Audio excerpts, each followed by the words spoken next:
Get everyone, Be Asian Dad here. We're going to look into this Dell Alienware M15 R3. Now this is a 15-inch gaming laptop from Dell, and if you recall from my 2021 goals video, I did mention I was going to start looking into the high-end gaming laptops because I know a lot of business users do end up buying these high-end gaming laptops for business purposes. So I'm going to actually look at that. There are plenty of gaming reviews for this, so if you're into gaming, do have a look in those ones there, but I will be more concentrating on the touch and feel, as well as we'll be looking at the temperatures and also the performance of this computer and the fan noise of this computer as well. So I will be putting timestamps along this video to make it easier for you to skip to the different sections that you'll be interested in. And I also like to make a big thank you to Dell ANZ team for setting this particular unit for me to do review. After I finish this review video, I will be sending it back to Dell there. First off, we're going to have a quick look at the configuration specs of this computer here. Now with the processor, it does run the 10th generation Intel Core. You can get an i5, an i7 and an i9. Now this one I've got here is the i9 version. Now as for RAM wise, it has a maximum capacity of 32 gigs, and that is soldered to the system board. So you need to make sure you select carefully because you can't upgrade it later on. As for the graphics wise, it can be configured with a bunch of different discrete graphics. So I'm just going to list them right here so you can actually see what they are. And the maximum graphics GPU you can put in this one here is the NVIDIA Geforce RTX 2080 Super Max Q, so which is what I've got right here as well. So we're going to be able to look at the performance of this computer here. As for display wise, there are 3 configurations for the display. Now 2 of them are full HD and they are rated at 300 nits of brightness, and the only difference between those two is one is at 144 Hertz refresh rate and the other one is 300 Hertz refresh rates, and that's the only difference between those two. They have no touch as well, and the third option is the UHD option, and that one runs at 60 Hertz, and that one is rated at 400 nits of brightness. And of course, it comes with Bluetooth 5.1 and Wi-Fi 6, and it does have a 720p webcam located on top of the display here. This is a recording from the 720p webcam from the Alienware M15 R3. This is the video and audio unedited, so you can actually hear and see the quality is like.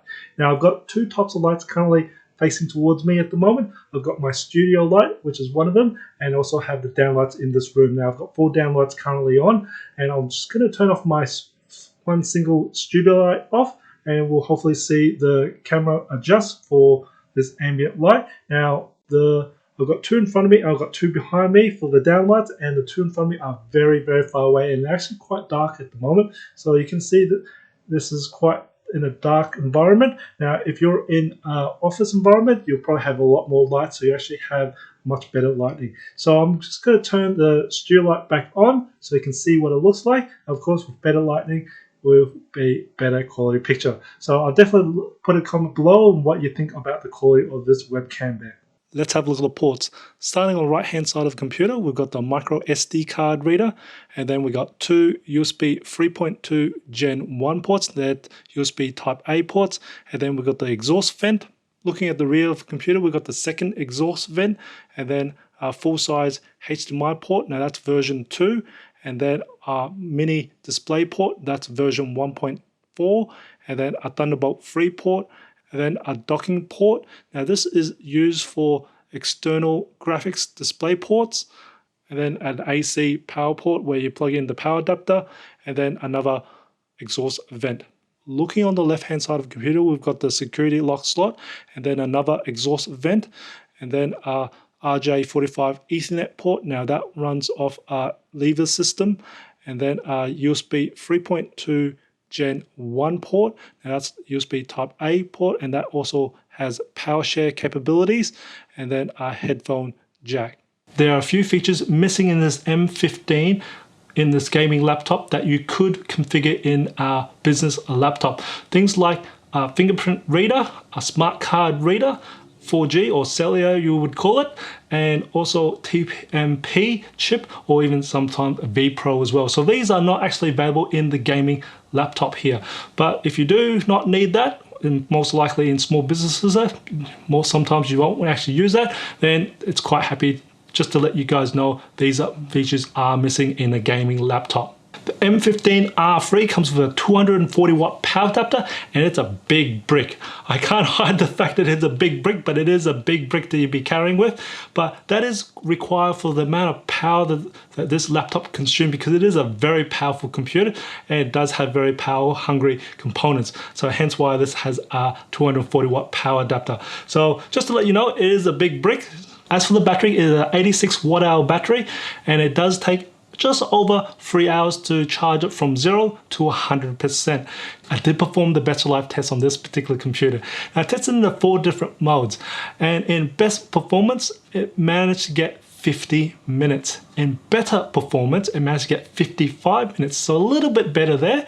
And in better battery mode, it managed to get 1 hour and 30 minutes. And in battery saving mode, it managed to get 2 hours. And in my medium mode, it managed to get 2 hours and 45 minutes. These numbers may sound low, but my workload is on a consistent workload, and this computer has some very powerful hardware there. And I've actually done a lot of other reviews on very powerful workstation class, and they have very similar numbers as this gaming laptop. So that's not too crazy, unsurprising for myself, but just to be aware that these things are pretty much more likely designed to be connected to mains power, but you can run them off for battery just for a little bit of time there, just so in case, maybe more for like a blackout or just doing presentation as well too, just to let you guys know. The Alienware M15 R3 weighs in at 2.3 kilos, and then add in the 240 watt power adapter, has a combined weight of 3.25 kilos that you'll be carrying around. As for the speakers, there are 6 speakers. So there are 2 located on the top here, there are 2 located on the front, and also 2 located on the bottom front of the computer. Now I tested out the maximum volume of the speakers, and it managed to measure in at a peak of 81 decibels. So that's actually quite loud, so you won't be having problems hearing this in a presentation or even when it's an outdoors environment. As for the sound quality of the speakers, it does have some bass, but not crazy amount of space. Now as for the mids, it's a bit lacking. I also find the mids quite hollow in sound there as well. And as for the highs, there's actually quite a lot of highs. Now I also find that the mids and highs was quite muddled up together, so there's not great separation between the highs and mids. And as for the acoustics, it was quite to the front, but it is loud, I must admit. So that is quite a surprise, that I thought that the speaker system on a gaming laptop might be really good sounding compared to a business class laptop that I've been mostly reviewing. It does beat a lot of the business class laptop, but it's not amazingly great. Now I've had some of the business class laptop that has some really decent sounds. They actually sound better than this one here.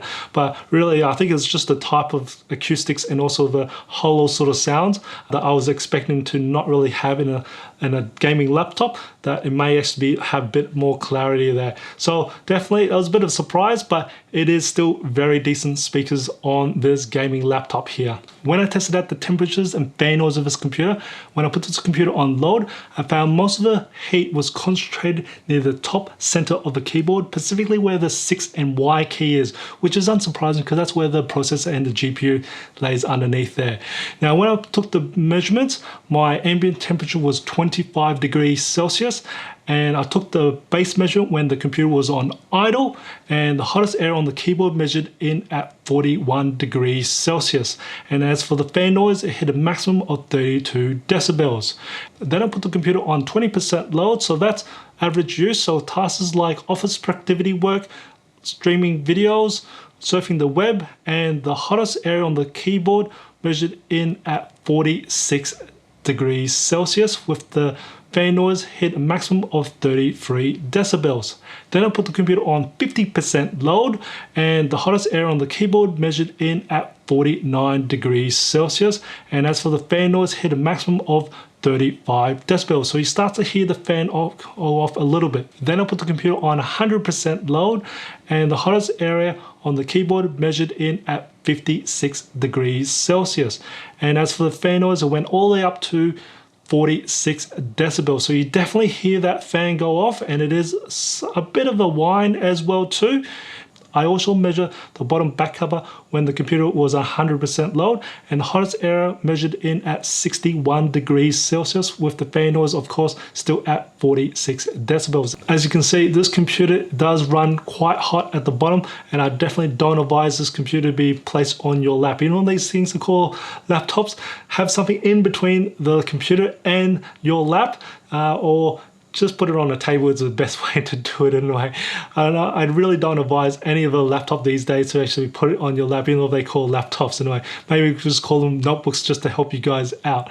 Now, the thermal design on this computer is quite nice. It expels quite a lot of heat in its 4 exhaust vents, and also you find that you can still work on this computer quite happily while this computer is on load, because the keys are not really that hot to touch, and as for where the palm rest is, it actually doesn't really change in temperature, so that is unaffected by how much load it is. So that is fantastic. So you can quite happily still work while this computer is on load. Let's have a look at the behavior of the processor.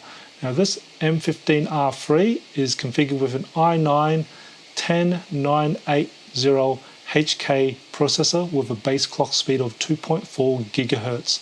Now this M15 has been running on 100% load for the processor, RAM, hard drive, and the GPU. I've been running on quite a high load at the moment for over an hour, and I can see that the processor speed is ranging anywhere between 2.6 to about 2.9 gigahertz. So that's above the 2.4 gigahertz, which means it doesn't have thermal throttling, but it does have a fair bit of turbo throttling here. So we've also got core temperature of anywhere around about currently sitting around about 94 degrees Celsius. So it is running quite high up. So let's examine the processors to see how long it's able to maintain a high turbo boost for. So I'm going to start the process off, and we'll start the stopwatch off, and we're just going to watch this up. So it's at the moment sitting around about 3 gigahertz, and it is mostly just staying around about 2.7 gigahertz at the moment, and it's just quite maintaining that quite high there, but it's not really going past the 2.97 gigahertz. It's rock stable there, I can definitely tell you that. Past the 1 minute mark very soon, and it is rock stable at 2.97 gigahertz. Yep, running 2 minute mark, and even the core temperatures is still just under 90 degrees, and was doing pretty well anyway.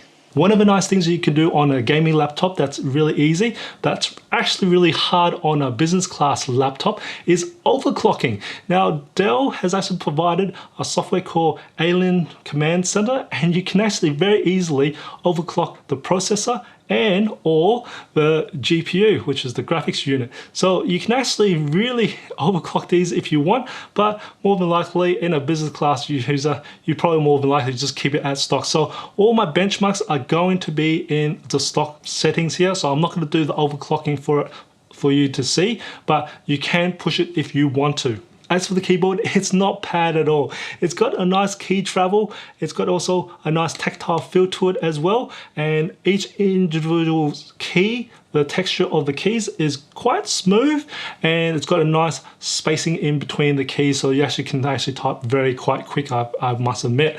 Now, the keys are also backlit, and they have RGB as well. Now, this is probably very normal for gaming lap. For me, who actually see more of a commercial side of things, we don't really have the RGB, so for me this is actually a very colorful laptop here, and you can actually change these RGB effects or the lighting itself. You can turn them off as well, but there is a nice little customization in the software to actually customize. You can have a bunch of different schemes there at the moment. I've just got the rainbow effect there, but you can actually customize. Now also the power button, it is also an RGB light as well, so you can actually customize that with the software Alienware Command Center.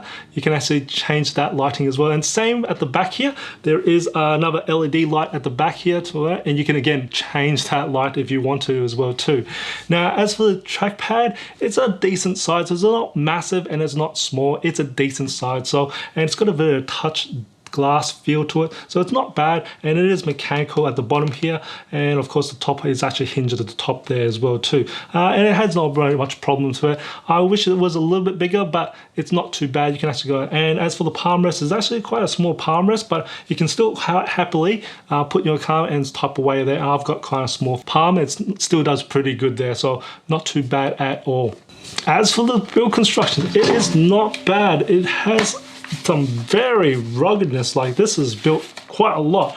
It can take a bit of the beating. It's made of mostly just probably just plastic there. It's all the way through. It's just got very nice build quality for it. It's got a very nice smooth sort of velvet sort of feel to the top end, and of course it's just gorgeous looking. I've got to admit, it's just nice looking. This beautiful white here and a bit of like a panda sort of scheme here as well too, so it does look really nice here, I must admit. Very nice. And as for the keyboard, it's actually quite stiff, I must admit. It is quite stiff there for it, so it hasn't got too much flex, so it's quite nice there.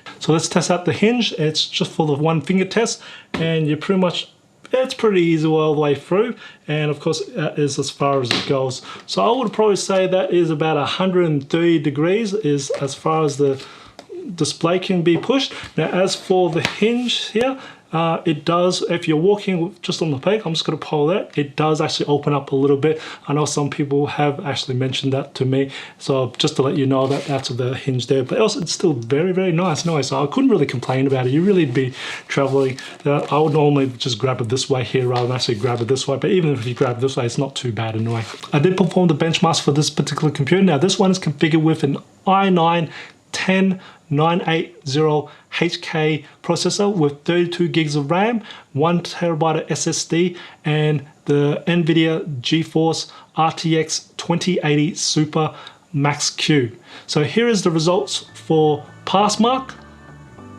Citybench, 3D Mark, PC Mark 10, Geekbench, Eugene, Crystal Disk Mark, Fusion Systems, MATLAB 2020B, and SpecView Pref.